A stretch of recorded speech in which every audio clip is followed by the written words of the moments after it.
In TVC Breakfast, it's now time for us to give you insights on everything happening in the world of social media and more. Over the weekend, so many things popped up on social media, the good, the bad, the ugly. But the only man that can serve us with all that information this morning right here is standing by. Nelson Etta, good morning. How are you doing?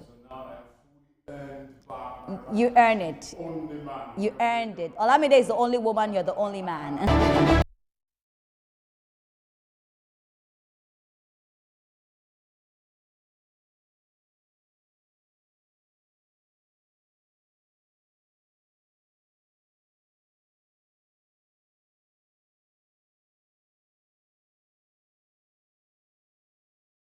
Now, right here on TVC Breakfast, we're beginning with something that took place at the airport. A brief exchange between Super Eagles striker Victor Boniface and a security official at the airport is generating reactions online. In a video circulating on social media, the security official is seen asking the footballer for money while interacting with him. Boniface, who appeared amused by the request, responded that he could not give money to a police officer, underscore that police officer.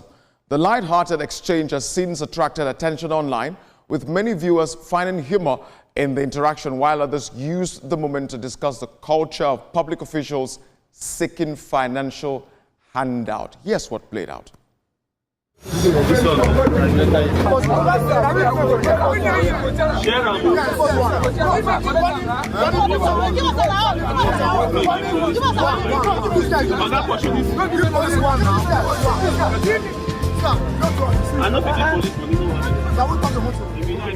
Now, as the clip continues to trend, many Nigerians are sharing their views on everyday encounters with security personnel and the expectations that often come with them.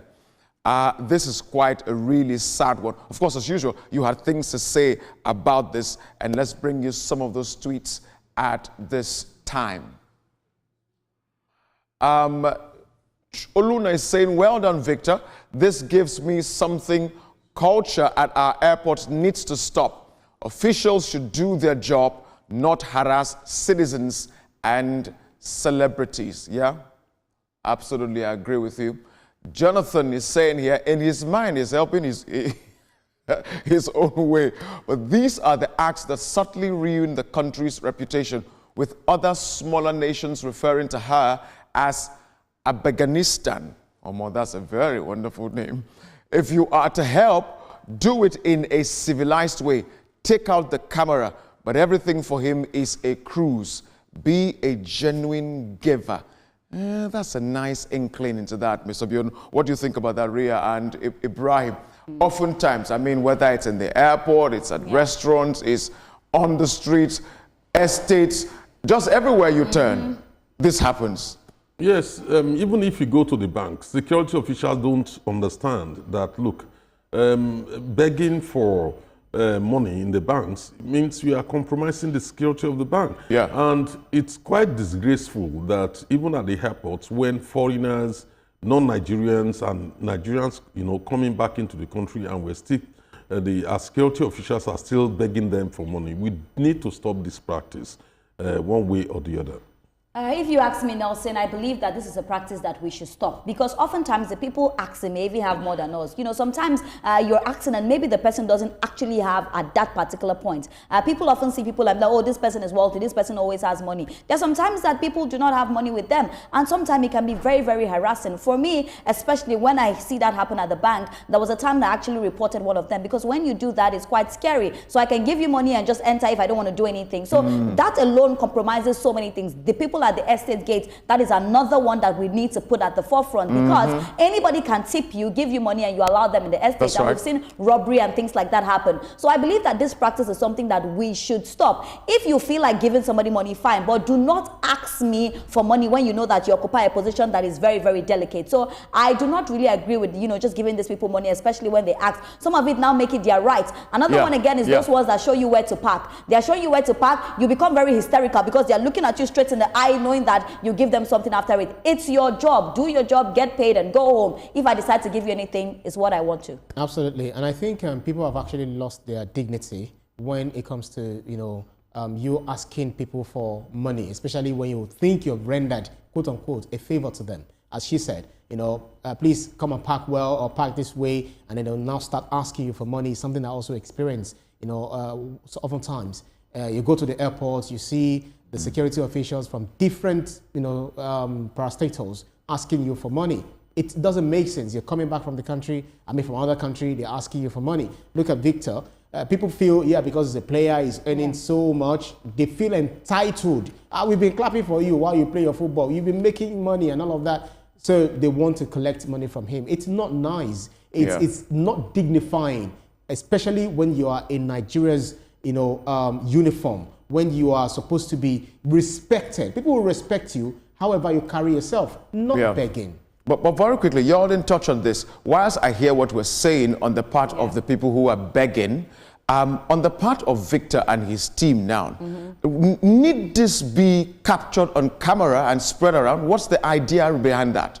Well, Nelson, I don't agree with the fact that the video was spread around. But then again, if it wasn't spread around, how would we bring it here to talk about it, to tell people not to do it? So for me, I want to take it as an angle that he put it out there so that people can see what really goes on, and it's something that we need to stop. So yes, we do not encourage people, videoing people and bringing it out there. But because Victor is a very popular person, he's out there and we get to talk about it. And we are the fourth estate, so we're saying that this has to be stopped. Just a minute, I differ a little. When people come to beg you for money and you do not have anything to do, just be kind to them, say kind words to them, and then move on without having to put them on camera. They've indignified themselves, and don't also go ahead and shame them. Indeed. Thanks, guys, for your submission. Let's now get to something a bit more heartwarming this morning. A story of honesty is getting people talking online after a man publicly praised his mechanic for returning millions of naira mistakenly transferred to him. According to him, the money was mistakenly transferred to Mr. Timothy, who works as his mechanic. Rather than keep the funds, Mr. Timothy reportedly alerted the owner and returned the entire amount. The gesture has since earned him praise on social media, with many describing him as his actions as a rare display of honesty and integrity. Let's show you that moment. Yesterday around 4 p.m., I mistakenly transferred 10.8 million into his account, and he came on his own to come and return the money back to me. Jesus! He's my mechanic. If you have a car and you want somebody honest, a whooping 10.8 million. Many people say Mr. Timothy's decision is proof that doing the right thing is still possible, even in difficult times. I absolutely agree. Of course, this wouldn't go unnoticed with so many reactions online, and you talked about it. Let's bring you some of the tweets at this time right there. Ole, he's done the best thing. If the sender chooses to get it back through bank processes, it could be done. So it's better as he returned it honorably and will still likely be compensated. Yeah. Possibly. Cheesy, he would have still been tracked even if he no return him. It's just wise he did it than to be spending money where no be on with fear. I absolutely agree, bro. And Sparrow, finally, I know deeply in my heart that by now this man must be regretting.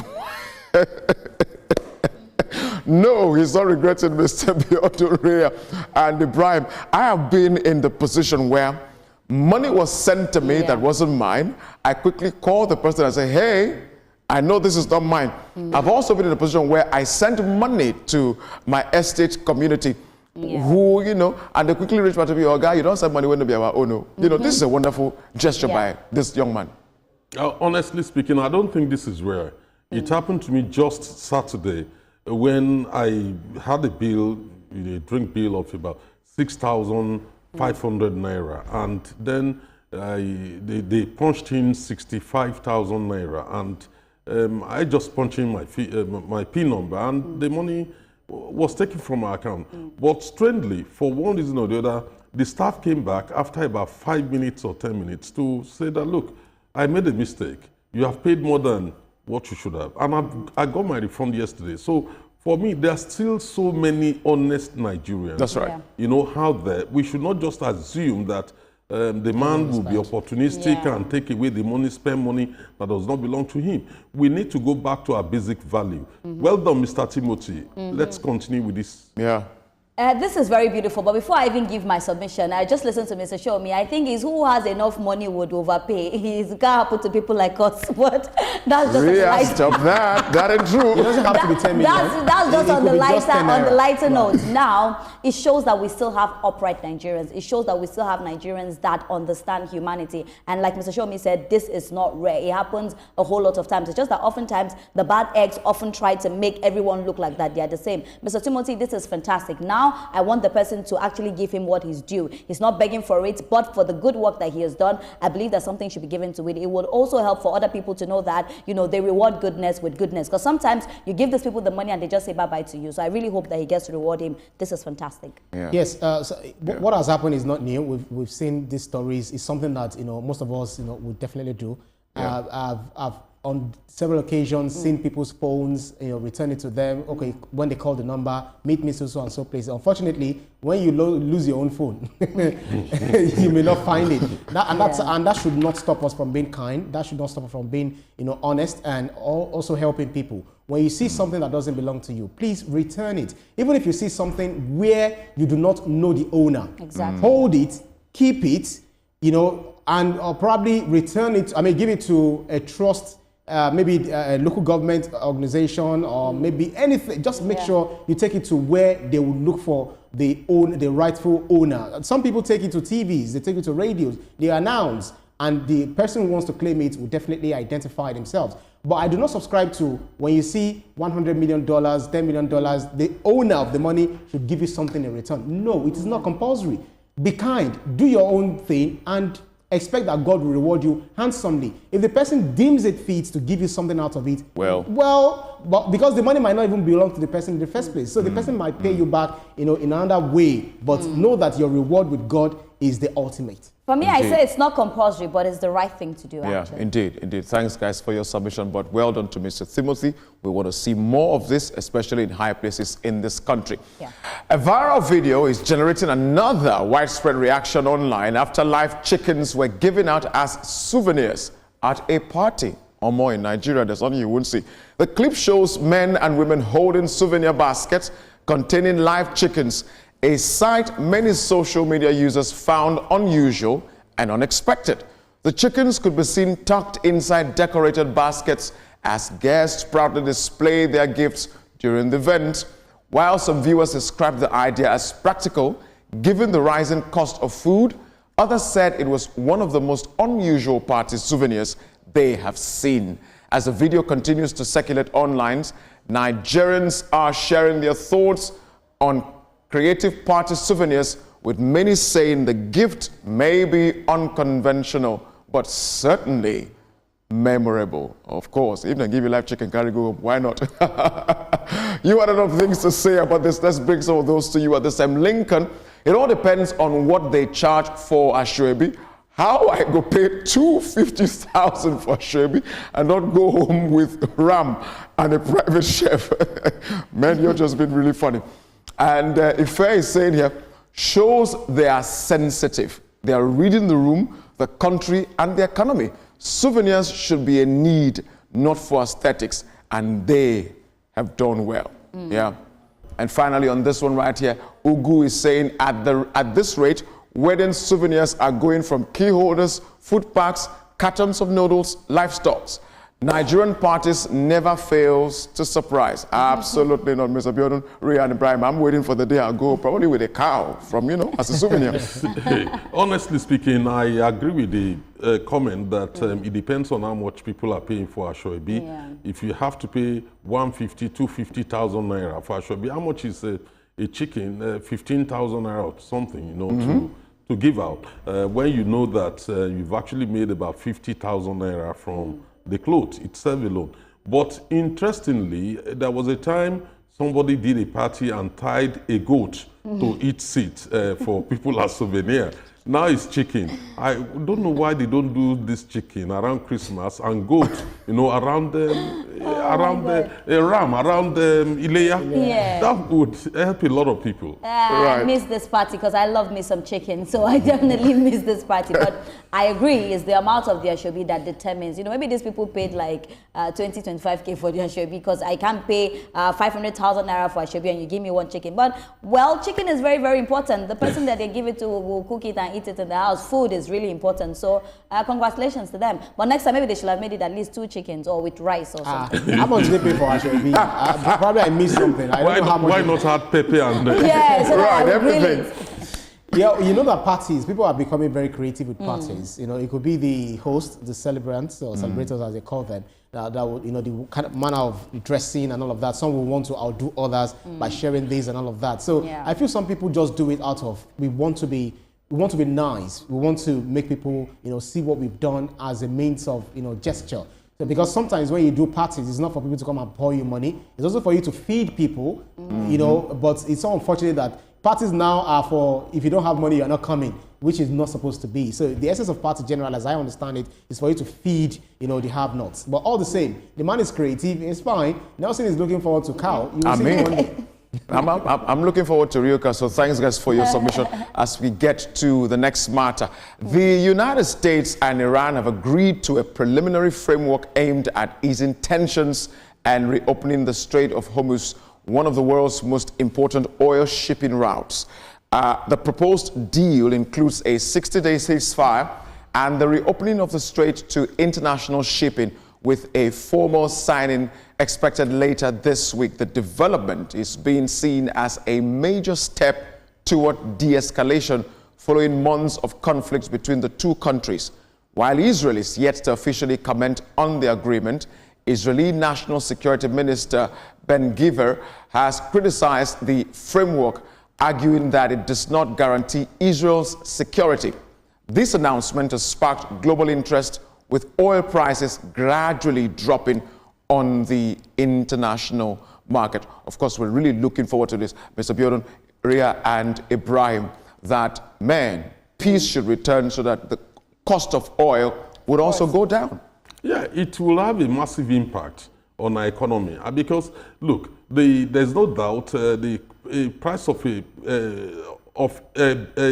Brent crude oil, you know, is actually affecting our own local economy. So the cost will come down. It's not yet Uhuru. Already we've seen a 4.3% drop, you know, on the price of Brent crude, you know, to $83.55. Currently now it's 79 now, so which is good for us, but there are also still some traps. There's still some problem. Before the Strait of Hormuz could be cleared, you know, you have backlog of tankers there, thousands, you know, that needs to go through. It's probably going to take about 45 days. You also have the Middle East oil pipeline, then also refilling the American oil reserve. So it will take some time. Probably in the next 2-3 months, we'll see this reflecting on the prices of goods in our market. For me, the only problem I have with this is that a lot of people have died in this war, and then we just need peace and tranquility. A lot of lives cannot be lost. But Ibrahim has been following this very closely, so...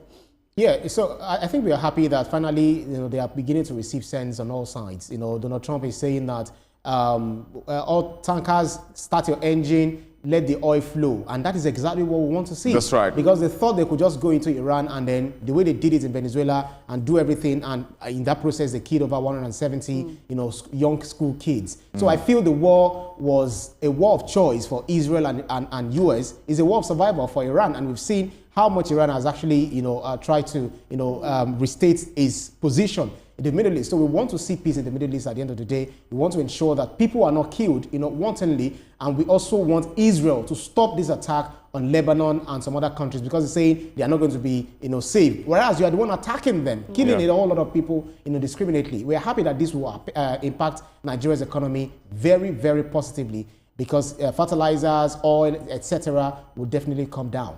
Absolutely, because it became a war of negative impact on other parts of the world. But with this now, hopefully, peace is returning. Thanks, guys, for your submissions.